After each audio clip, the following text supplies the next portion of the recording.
Alô, alô, alô, aqui para falar das novidades da semana no à la carte. E vou começar com um filme documentário feito pelo Pasolini, Locações na Palestina. Pasolini estava preparando as filmagens de O Evangelho segundo São Mateus, que, aliás, eu considero o melhor filme de Pasolini. É um filme muito impressionante que ele fez sobre a história de Jesus Cristo. E Pasolini tinha essa curiosidade, né? Pasolini era cristão, católico e comunista. Então, essa contradição, de certa maneira, e ao mesmo tempo essa similaridade fez com que o filme ficasse extraordinário. É um filme que a gente vem sempre procurando para colocar aqui no à la carte, mas ainda não descobriu quem tem os direitos. Voltando aqui para o filme, Locações na Palestina, o Pasolini planejava filmar nas locações originais, ou seja, onde aconteceu a história. E aí ele foi para lá, foi com um fotógrafo, câmera, para fazer filmagens dos locais. E aí acabou que ele descobriu que as locações originais estavam muito alteradas, não permitiam mais fazer o filme como ele queria. E aí acabou virando esse documentário, desse impacto, dessa descoberta desse lugar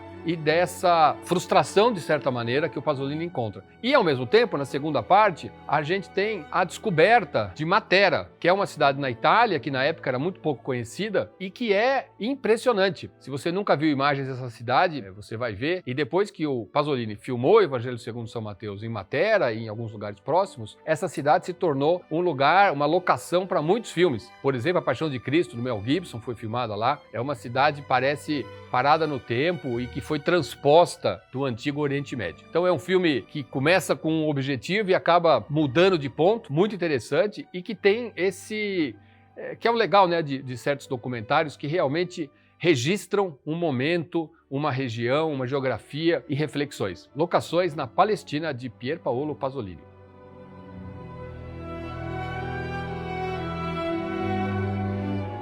Ficando na Itália ainda, A Sorte de Ser Mulher. É um filme do finalzinho dos anos 50 com o casal mais famoso da Itália, o casal cinematográfico, Sofia Loren e Marcello Mastroianni. Foi o terceiro filme que eles fizeram juntos. É uma típica comédia da época. A Sofia Loren interpreta essa moça mais simples e que de repente descobre que a foto dela ilustra a capa de uma revista de grande circulação. E aí ela resolve aproveitar essa oportunidade para melhorar de vida, para entrar para o mundo da fama. Então ela ameaça processar a revista, o fotógrafo, e a gente então acompanha, como muitas vezes no cinema italiano, você tem uma história divertida, uma história engraçada, uma história que tem pitadas sexys, mas que tem muitos outros temas que estão sendo colocados de maneira inteligente. Uma delícia de filme, divertidíssimo, dois atores extraordinários. E tem também Charles Boyer, um ator francês, na época muito famoso, que interpreta o Conde, que vocês vão assistir no filme. Nessa época era muito comum coproduções entre a Itália e a França, então tinha essa troca de talentos. Ou tinha um ator italiano no filme francês, ou tinha um ator francês ou atriz francesa no filme italiano. A Sorte de Ser Mulher.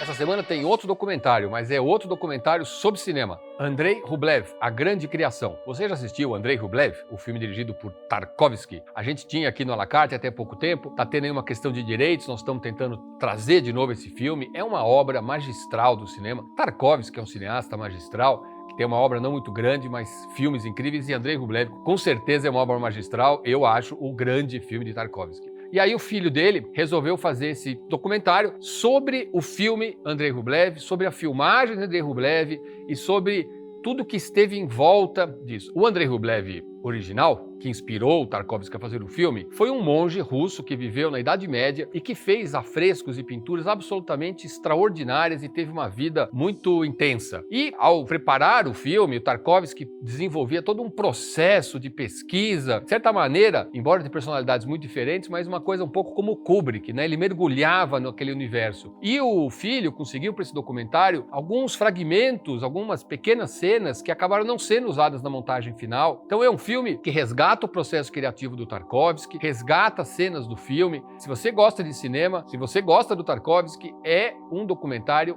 imperdível. Andrei Rublev, A Grande Criação.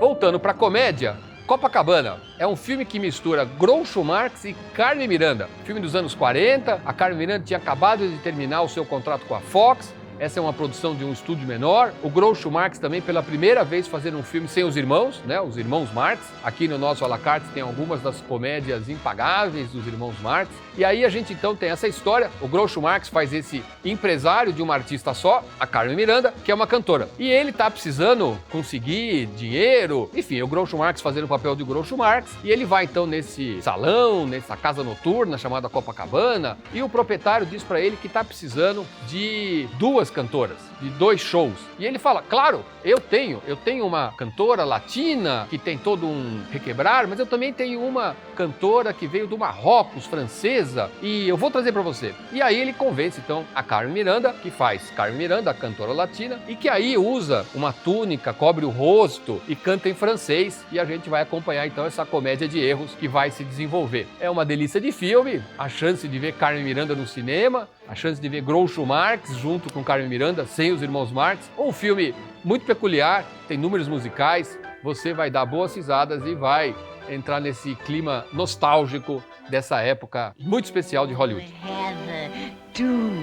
Click the heels, you'll have to kiss the hand if you want to make... E a semana tem mais um filme, O Alfaiate. É um filme grego, ineditíssimo no Brasil, dirigido pela cineasta Sonia Ketterman. Ganhou 7 prêmios internacionais, participou de vários festivais e estamos trazendo aqui para vocês. A história desse homem, ali já nos seus 50 anos, que leva uma vida muito reclusa. O pai tem uma loja de tecidos, de roupas feitas, né, um alfaiate, e ele mora ali no próprio local de trabalho. E aí o banco ameaça tomar a loja na crise econômica que está se abatendo sobre a Grécia. E ele então se vê nessa situação, que ele precisa dar um jeito de continuar trabalhando, e ele tem uma ideia. Ele pega uma bicicleta, faz uma espécie de geringonça naquela bicicleta e sai, vira uma espécie de alfaiate móvel. E ele vai em alguns bairros um pouco mais afastados, especialmente vestir mulheres que estão para casar ou que estão para fazer festas. Então essas mulheres que não têm em geral a possibilidade, né, de ir numa loja chique no centro da cidade para preparar, encomendar vestidos luxuosos, têm a oportunidade com ele. Então a gente acompanha essa situação dessa bicicleta com a geringonça, né?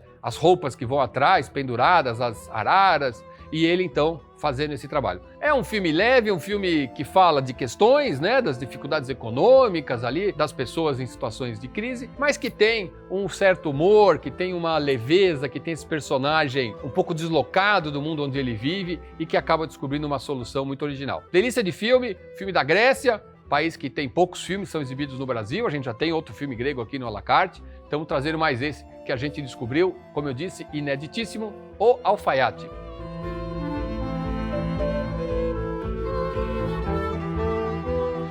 Bom, que programação, hein? Se você gosta de cinema, tem 2 documentários incríveis, comédia, um filme ineditíssimo, tudo isso para vocês a partir de hoje aqui no nosso à la carte.